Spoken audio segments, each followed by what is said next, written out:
Hey guys, I'm Comire, but who cares about that? There's a new Mario game, and it doesn't make any sense. You can start swimming through lava and then put on a sombrero and then turn yourself into a dinosaur. And you know what the craziest part of it is? Before we had all these open world games, this is what it was about.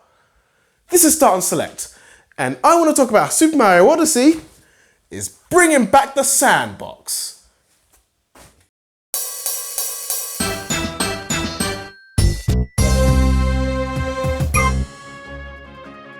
Video games go through trends, like any other art form really.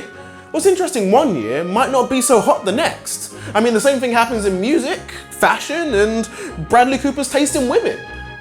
Back in the beginning, people loved infinite high score grabbers like Pac-Man and Space Invaders. More recently, first-person shooters are all the rage. And now, it's all about open world. Enter Super Mario Odyssey, and I'm left here thinking, wait a minute, didn't we used to call this a sandbox? Apparently we've changed terminology almost as fast as Taylor Swift's taste in men. Video games have gotten bigger and bigger in the last 20 years. A rocket in outer space isn't just a couple of white lines on a black screen. It's this! With red and yellow and stuff. Ever since 3D graphics have been out, developers have wanted to make virtual spaces as big as possible with as much stuff as possible. Meaning we've gone from the ADHD bear enclosures of Banjo-Kazooie to the epic vastness of Breath of the Wild.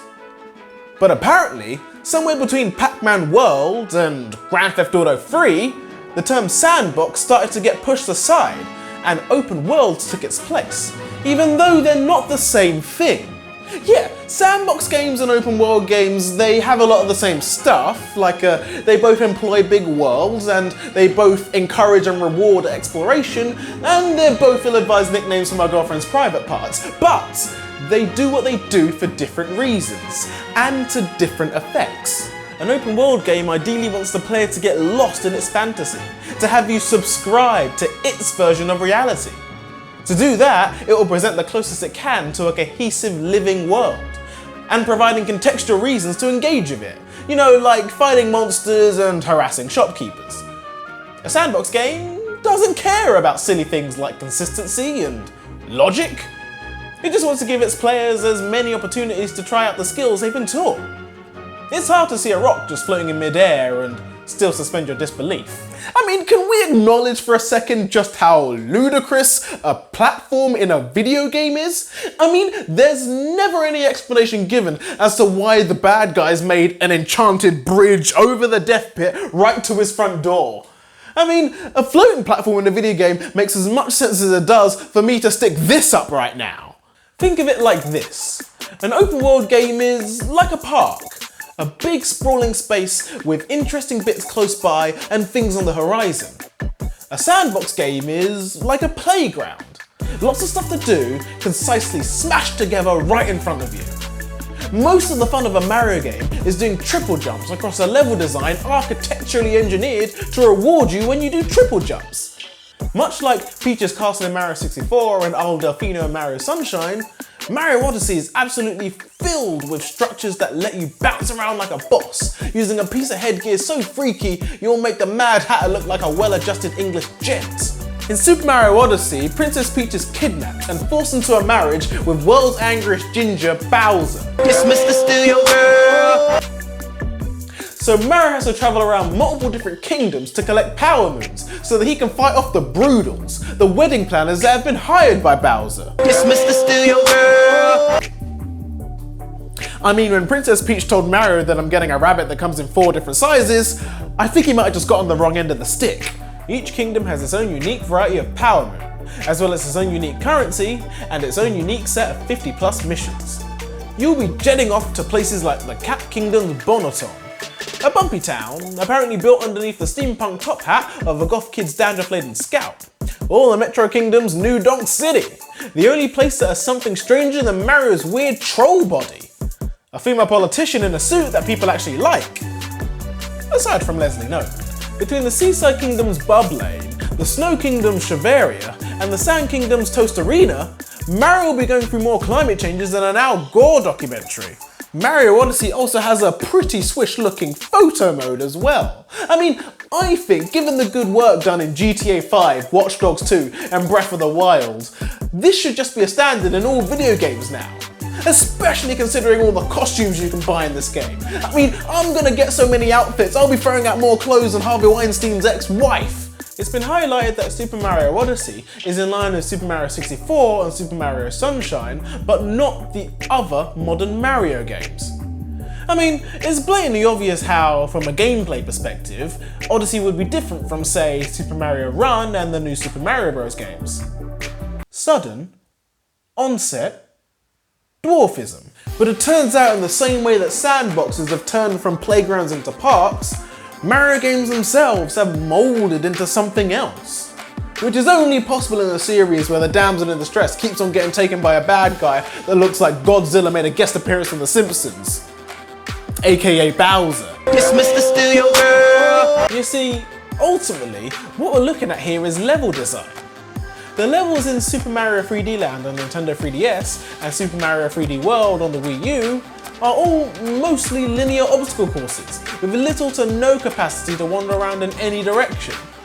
The games are basically on a grid system, with the camera rotated at a 90-degree angle showing you which way to go. All you need to do is get Mario to the end flag without something knocking off his hat and suddenly making him go all Ant-Man and turning 2 feet tall.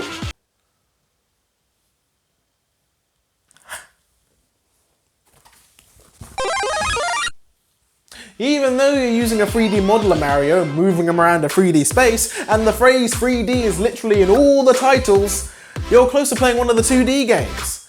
And this is also kind of true for the Super Mario Galaxy games on Nintendo Wii. Although they did include a few chances to jump around like Sylvester the Cat about halfway through Titanic. Levels there involve landing on a planet, doing a challenge or solving a puzzle, unlocking a warp star, and blasting off to the next planet until you grab the power star.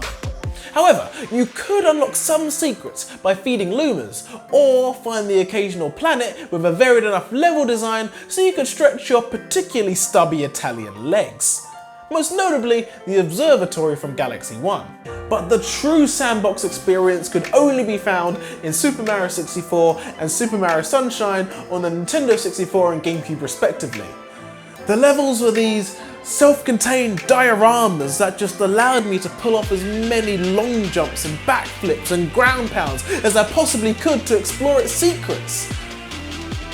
Which, to be honest, I mainly did because somebody told me that if I looked hard enough, the princess would show me her peach. I remember having more fun in Delfino Plaza doing somersaults and jetpacking around like I was Dolphin Jesus. And although this didn't happen in Sunshine, it was amazing in Super Mario 64 entering a mission to do one thing, and then somehow getting a star for doing something else entirely.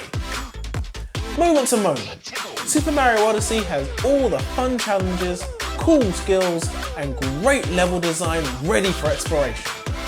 Plus you can capture a hammer bro, and bring frying pan based vengeance to all who dare oppose you.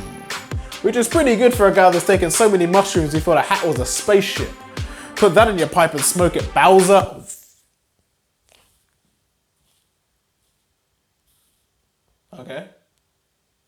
Okay, I think we're alright. Dismiss the steal your girl. So, Super Mario Odyssey has brought back the sandbox, but hey, I mean, compared to all the open world stuff we got now, is there a place for this type of game?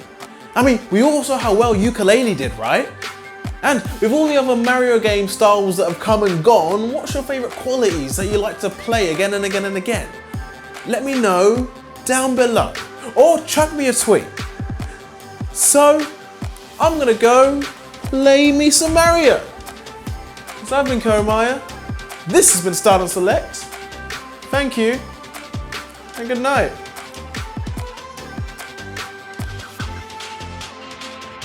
So if you bought Crisis 1 or 2 or Pokemon Diamond or Pearl for the PvP, sorry bro, that 30 quid you spent just got invalidated.